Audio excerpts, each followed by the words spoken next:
Hello everyone, जैसा कि आप लोग का पेपर 1 का एग्ज़ाम ख़त्म हो चुका है और अब वक्त आ चुका है कि पेपर 2 पे ध्यान दें। कुछ लोग का बहुत ही अच्छा एग्ज़ाम गया होगा। इसका रीज़न यही होगा कि आप बहुत अच्छे से प्रिपेयर करके गए होंगे, इस चैनल को अच्छे से फॉलो किए होंगे और अच्छे से नोट्स वगैरह को अच्छे से याद करके गए होंगे।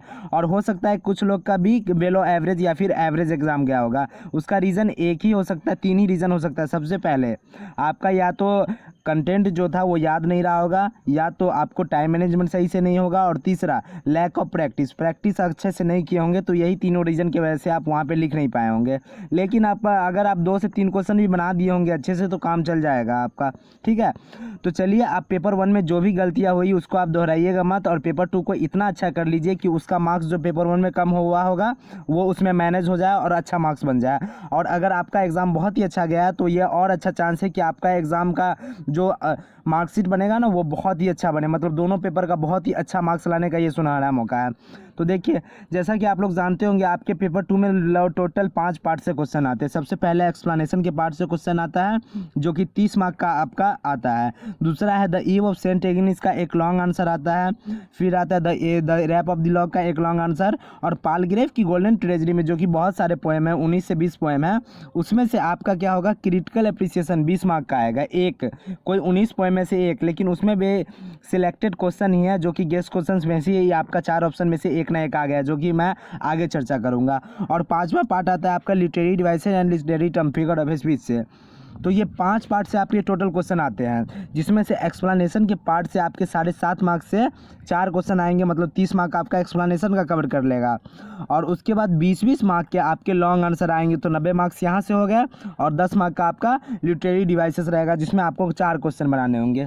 तो चलिए उस सब के बारे में अच्छे से चर्चा करते हैं, और एक्सप्लेनेशन के बारे में लास्ट में चर्चा करेंगे। पहले लॉन्ग आंसर और लिटरेरी डिवाइसेस को देख लेते हैं। तो देखिए, the ewe of Saint Agnes का आपका एक ही लॉन्ग आंसर आने वाला है, और उस लॉन्ग आंसर में से आपका या तो improvement of medievalism of the Saint Agnes आएगा, या फिर romantic age a romantic poem आएगा, या फिर स्किट्स हेलेनिज्म आएगा, या फिर उसकी समरी या थीम पूछेगा। तो याद रखिएगा, the ewe of Saint Agnes का जो मैंने लॉन्ग आंसर आपको प्रोवाइड किया है, जो PDF आपको प्रोवाइड किया है, और जो वीडियो है the ewe of Saint Agnes long answer नाम से, जो कि बहुत लोगों द्वारा देखे गया मोस्ट व्यूड में से एक है वो वीडियो, तो उसको आपको क्या करना है, अच्छे से याद करने, उस क्वेश्चन को अच्छे से लिख के प्रैक्टिस करनी है, और उसके मेन पॉइंट्स को याद रख के उसको लिखने की प्रैक्टिस करनी है। ठीक है, पूरा याद मत कीजिएगा। तो उसको क्या करना है, बस वही क्वेश्चन का जो the ewe of Saint Agnes का है ना, वही क्वेश्चन का आपको क्या करना है, बस एक ही क्वेश्चन वही आंसर उसका याद करना है।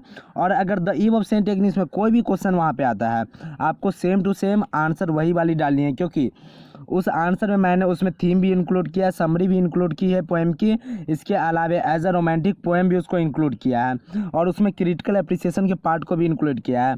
तो याद रखिएगा, कोई भी क्वेश्चन आए the ewe of Saint Agnes को, आपको वही वाली आंसर चिपका के आनी है, मतलब वही वाली आंसर लिख के आनी है। ठीक है, अब ध्यान से देखिए, the ewe of Saint Agnes में आपका कोई भी आंसर, कोई भी क्वेश्चन आए तो आपको वो आंसर तो वही देना है, क्योंकि ये लिटरेचर है, और लिटरेचर में पूरी जितने भी आप लिखिएगा 7 पेज या 5 पेज, वो आपको लाइन बाई लाइन पढ़ा नहीं जाएगा, याद रखिएगा। तो इसीलिए आपका लिटरेचर में कुछ भी लिख के आते या तो समरी भी लिख के आते यहाँ तक, तो आपका नंबर नहीं कटेगा। लेकिन मैं उसमें समरी ही सिर्फ नहीं, उसमें मैंने क्रिटिकल एप्रिसिएशन को भी पार्ट को, थीम वगैरह, मैंने सारे चीज़ को उसमें कवर किया, तो आपका अच्छा मार्क्स आएगा। 20 मार्क में से इतना अगर अच्छे से लिख के आते हैं तो 18-17 मार्क्स आ ही जाएगा। अब चलिए अगले पार्ट की बात करते हैं। तो दूसरा the ewe of Saint Agnes हो गया। अब the rap of the Lock की बात करते हैं, तो इसका भी सेम टू सेम रहने वाला है। जैसा कि आपको 2 लॉन्ग आंसर आएगा, ये दोनों तो कंफर्म है, the ewe of Saint Agnes का लॉन्ग आंसर और the rap of the Lock का। तो ये दोनों को बहुत ही अच्छे से प्रिपेयर करके जाइएगा, बहुत ही अच्छे से याद करके जाइएगा, क्योंकि इसमें टाइम लगेगा तो फिर दूसरे में आपका दिक्कत हो सकता है। तो the rap of the Lock के लिए क्या कीजिएगा, सेम टू सेम वही बात है। The rap of the Lock नाम का एक प्लेलिस्ट है, जिसमें आपका दूसरा जो है क्वेश्चन, दो ही वीडियो है, और एक एक्सप्लेनेशन का है जो कि दूसरे प्लेलिस्ट में है। तो आपको क्या करना है, दोनों वीडियो देखनी है। अगर देख लिए तो बहुत अच्छी बात है, उसका मैंने PDF प्रोवाइड किया हुआ व्हाट्सएप ग्रुप पे। अब व्हाट्सएप ग्रुप में अगर कोई लोग नहीं जुड़े हैं तो उसके बारे में मैं लास्ट में बता दूंगा, आप देखते रहिए वीडियो। तो the ewe of Saint Agnes का तो हो गया। अब the rap of the Lock के लिए क्या करना है आपको, the rap of the Lock के लिए आपको वही वाली लॉन्ग आंसर में सारे मैंने चीज़ें इंक्लूड किया है। जैसे एज अ मो की पिक पोएम बहुत बार पूछा गया, तो ये बहुत ही इंपॉर्टेंट होने वाला है। या फिर इस बार के लिए गेस है कि mirror of the 18th century fashionable पूछेगा, तो ये भी हो सकता है, आ सकता है। या फिर सेंट्रल थीम पूछे, या फिर समरी, या फिर क्रिटिकल एप्रिसिएशन। आपको सेम टू सेम जो क्वेश्चन का आंसर है ना वही आपको ऐड करके आनी है, क्योंकि मैंने उसमें कवर किया as a mock epic poem भी, उसमें सेंट्रल थीम को भी बताया और समरी को ऐड करने के साथ साथ क्रिटिकल एप्रिसिएशन को भी उसमें ऐड किया है। तो वो आंसर बहुत ही अच्छा से तैयार किया गया है। तो बस सेम टू सेम वही आंसर आप अच्छे से लिख के आइएगा तो आपका कोई भी आंसर, कोई भी नंबर नहीं कटेगा, ठीक है। 20 मार्क का आंसर है तो उसमें कम से कम 18-17 मार्क्स अगर अच्छे से लिख के आते हैं तो कन्फर्म मिल जाएगा। और मैंने ये बार बार बोलता हूँ कि लिटरेचर में आपका नंबर नहीं कटता, चाहे आप समरी भी क्यों ना लिख के आए, ठीक है। तो the rap of the law का the ewe of Saint Agnes के लिए समझ गए आप। अब चलिए अब इसके बारे में, अब पालग्रेव की गोल्डन ट्रेजरी में आपको ध्यान रखनी है। देखिए पालग्रेव की गोल्डन ट्रेजरी में से आपके 19 से 20 पोएम हैं। अब उतना पोएम तो आप पढ़ नहीं सकते हैं ये, क्योंकि टारगेट बैच में मैं ना पढ़ा पाया क्योंकि टाइम कम था। तो उसमें से बस क्रिटिकल एप्रिसिएशन के लिए याद रखिएगा, उसमें से बस आपको 4 से 5 टॉपिक करके जाने जो कि मैं करवा चुका हूँ। जैसे टू द स्काईलार को अच्छे से कर लीजिएगा। दूसरा इसमें पोएम है माई लास्ट डचेस, इसको आपको अच्छे से करना है, ये दूसरी वाली पोएम। तीसरा आपको इसमें पढ़ने हैं द पुली, जो कि मैं कवर करवा चुका हूँ, ये बहुत ही इंपॉर्टेंट है एक्सप्लेनेशन के लिए भी और क्रिटिकल एप्रिसिएशन के लिए भी। चौथा इसमें याद रखिएगा कि ओ टू अ एंगल को बिल्कुल छोड़ के मत जाइएगा, ये भी बहुत इंपॉर्टेंट है। और टू अ स्काईलार्क, ये 5 टॉपिक करके जाइएगा, एक ना एक क्रिटिकल एप्रिसिएशन कंफर्म आ जाएगा। और उसे 4-5 में से जो 5 है ना, ये 5 टॉपिक में से एक ना एक आपका क्रिटिकल एप्रिसिएशन आएगा और उसी को आपको 20 मार्क में लिखने हैं। अब ये पाँचों की PDF पूरा लॉन्ग आंसर क्रिटिकल एप्रिसिएशन की मैं PDF प्रोवाइड आप लोग के ग्रुप पे कर चुका हूँ। कुछ लोग का हो सकता है नहीं मिला होगा, जो बाद में ऐड हुए होंगे, तो उसके लिए मैं बताऊँगा कि आपको कैसे करने हैं, क्या मैसेज करने हैं, जो कि मैं सारा प्रोवाइड कर दूंगा, ठीक है। तो याद रखिए पालग्रेव की गोल्डन ट्रेजरी के लिए क्रिटिकल एप्रिसिएशन के लिए आपको क्या करने हैं, 5 टॉपिक करके जाने हैं। To the skylark, my last duchess, the pulley, to a skylark, ode to a nightingale. क्योंकि अगर मान लीजिए अगर इतना करके नहीं जाते और ओ टू अ नाइटिंगेल अगर आप मान लीजिए आपका नहीं आता तो 20 मार्क छोड़ के आ जाइएगा। 80 मार्क सीधे कहाँ पे आप आ जाएगा, 80 मार्क से सीधे आपका जो आंसर लिखे रहेंगे ना वो पूरा मार्क्स सीधे कट फुट के 60 मार्क्स आएगा, ठीक है। तो पूरे 100 मार्क्स से बनाइए जो कि 70, 80, 90 तक पहुँच सके आपका मार्क्स। तो देखिए जैसा कि मैंने आपको बताया, तो आपका कितना मार्क्स कवर हो गया। पहली तो the ewe of Saint Agnes का 20 मार्क्स हो गया, the rap of the law का 20 मार्क्स हो गया, और तीसरा पालग्रेव की गोल्डन ट्रेजरी का आपका क्या हो गया, 20 मार्क्स हो गया, ठीक है।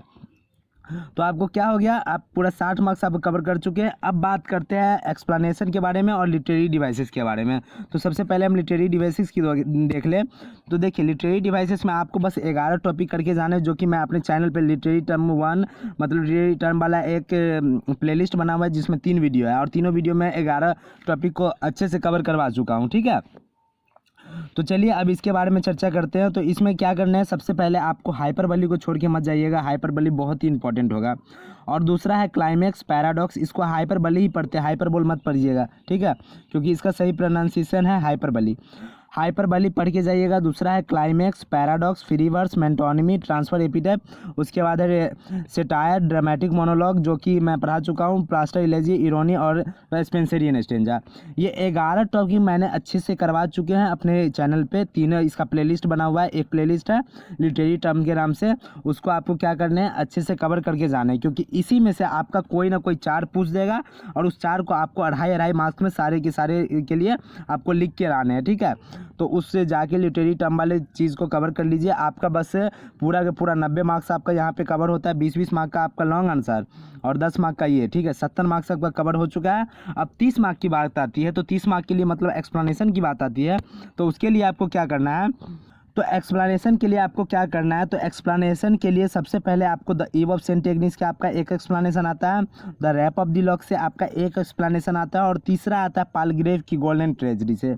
तो देखिए the ewe of Saint Agnes के लिए आप क्या कीजिएगा, the ewe of Saint Agnes के एक्सप्लेनेशन के लिए आप सिंपल सा एक ही काम कीजिएगा कि उसका क्रिटिकल एप्रिसिएशन वाला पार्ट कवर रखिएगा। और दूसरा एक्सप्लेनेशन का फॉर्मेट नाम का एक एक्सप्लेनेशन फॉर्मेट नाम का एक प्लेलिस्ट में बनाया हूँ, जिसमें तीनों का एक्सप्लेनेशन का फॉर्मेट बताया गया है, जिसमें the ewe of Saint Agnes का भी है, the rap of the lock का है और पालग्रेव की गोल्डन ट्रेजरी। उस फॉर्मेट को सेम टू सेम चिपका दीजिएगा तो कोई दिक्कत नहीं होगा। बस बीच में आपको क्या करना है, समरी ऐड करनी है। कोई भी क्वेश्चन आए आपको बस समरी ऐड करनी है उसकी, आपका काम चल जाएगा, ठीक है। लेकिन the ewe of Saint Agnes में ये लगा लीजिएगा, the rap of the lock में लगा लीजिएगा। लेकिन पालग्रेव की गोल्डन ट्रेजरी में तो कई सारे पोएम हैं। अब मान लीजिए उसमें ऐसा पोएम से आ गया जिसके आपका राइटर का नाम ही नहीं पता है, तो उसमें तो डायरेक्टली आप फंस जाइएगा।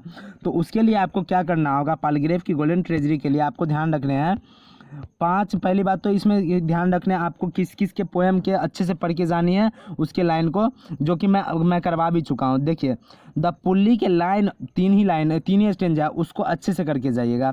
माई लास्ट डचेस को अच्छे से करके जाइएगा, क्योंकि इन दोनों का जो है ना एक्सप्लेनेशन बार बार पूछा गया है। तीसरा इंपॉर्टेंट है टू अ स्काईलार्क, जो कि मैं करा नहीं पाया था, लेकिन जो मैं करवा नहीं पाया हूँ उसका मैं PDF ग्रुप पे प्रोवाइड कर दूंगा। ग्रुप के बारे में मैं आगे बताता हूँ। और चौथी बात है टू द स्काईलार्क। ये टू द स्काईलार्क अगर नहीं भी पढ़िएगा तो ओड टू अ नाइटिंगेल का पढ़ लीजिएगा। तो ये 4 जो हो गया आपका यहाँ पे, पहला है my last duchess, the pulley, the to a skylark और यहाँ पे ओड टू अ नाइटिंगेल। ये 4 का एक्सप्लेनेशन तो अच्छे से पढ़ के जाइएगा, जिसमें मैंने 3 का पढ़ा दिया हूँ। माई लास्ट डचेस, द पुल्ली का पूरा और ओड टू अ नाइटिंगेल का 4 पार्ट, जो शुरू का 4 पार्ट, जो कि बहुत इंपॉर्टेंट है। 4 स्टेंजा 8 स्टेंजा में से, ठीक है। तो ये 4 का क्या करना है एक्सप्लेनेशन अच्छे से पढ़ के जाने हैं। और इसके अलावा मैं आपको टू द स्काईलार्क और टू द स्काईलार्क के साथ the retreat, Dover Beach, youth and age और थॉट इन अ गार्डन और टीएल्स आइडियल टीएल्स, इसमें सारे के सारे मैं PDF प्रोवाइड कर दूंगा। आप उसका लाइन का एक बार फॉर्मेट देख लीजिएगा कि कौन कितना बड़ा है, आपको थोड़ा बहुत आइडिया लग जाएगा कि इसमें से ये एक्सप्लेनेशन हो सकता है आ जाए, तो आप उसका राइटर का नाम आपको याद आ जाए। तो आपको सारे के सारे एक नज़र आपको एक्सप्लेनेशन देखने हैं क्या है उसमें, जो लाइन है क्या है, ताकि वहाँ पे आपको राइटर का नाम बस पता चल जाए। राइटर का नाम पता चल जाएगा, उसका कहानी थोड़ा बहुत पता चल जाएगा, तो आपका सारा कुछ क्लियर हो जाएगा, ठीक है। तो आपको एक्सप्लेनेशन के लिए याद रखिएगा, मैं आपको बता देना चाहता हूँ कि एक्सप्लेनेशन हो सकता है पालग्रेव की गोल्डन ट्रेजेडी में कोई ऐसा एक्सप्लेनेशन एक आ जाए जो कि आपको समझ से बाहर है और उसका राइटर पता नहीं होगा, तभी भी उसमें आपका जो पालग्रेव की गोल्डन ट्रेजेडी वाला जो मैंने बताया ना, वो दूसरा वाला 2 फॉर्मेट उसमें बताया है।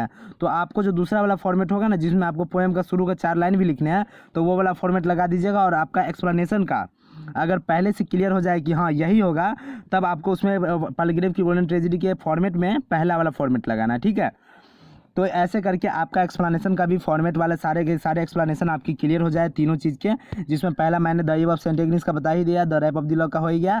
और पालग्रेव की गोल्डन ट्रेजेडी में आपको जो 4 पोएम बताया उसका एक्सप्लेनेशन अच्छे से पढ़ के जाने, मतलब उसका जो है अच्छे से लाइन पढ़ के जाने हैं। और बाद बाकी लाइन को मैं व्हाट्सअप प्रोवाइड कर दूंगा, मतलब व्हाट्सअप ग्रुप पर मैं उसका PDF प्रोवाइड कर दूंगा, जिसको आप एक नज़र देख लीजिएगा ताकि अच्छे से चल जाए, अच्छे से आप वहाँ पर समझ पाए कि इस लाइन का है, ठीक है।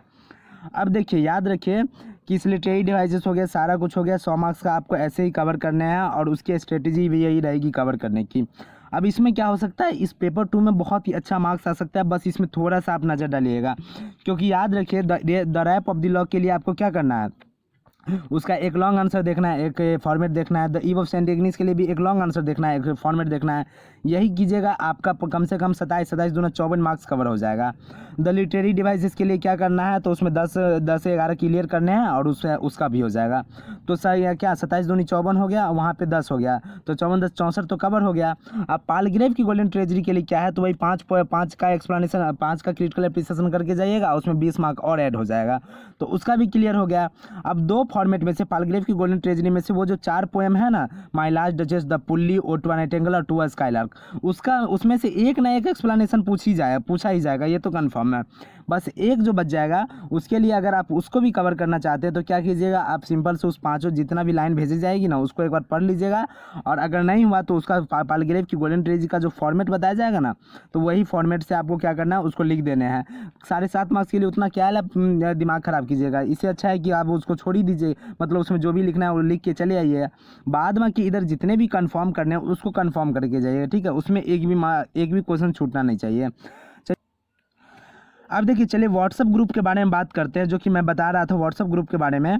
तो देखिए व्हाट्सअप ग्रुप में आपके डिस्क्रिप्शन में एक लिंक दिया गया है, जो कि BA पार्ट 1 LNMU के BA पार्ट 1 इंग्लिश ऑनर्स का 22 से 25 सेशन वाला एक ग्रुप बनाया गया, जिसमें लगभग 140 से 45 लोग जुड़े हैं। और उसी पे सारे के सारे जितने भी इंपॉर्टेंट PDF होते, जितने भी क्लासेस होती थी, वो सारे के सारे PDF उसी तो वो सारे के सारे PDF उसी नंबर पे प्रोवाइड की जाती थी, ठीक है।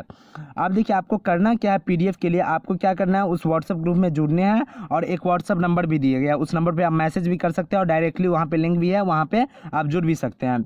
आप वहाँ पे या तो जुड़ जाइए या फिर व्हाट्सअप नंबर पर मैसेज कीजिए और हमको बोलिए कि सारे के सारे PDF पेपर 2 को प्रोवाइड कर देने के लिए, मतलब उसको भेज देने के लिए। मैं सारा का सारा PDF आपको तुरंत भेज दूँगा, क्योंकि मेरा मोबाइल भी अब ठीक ही हो चुका है लगभग।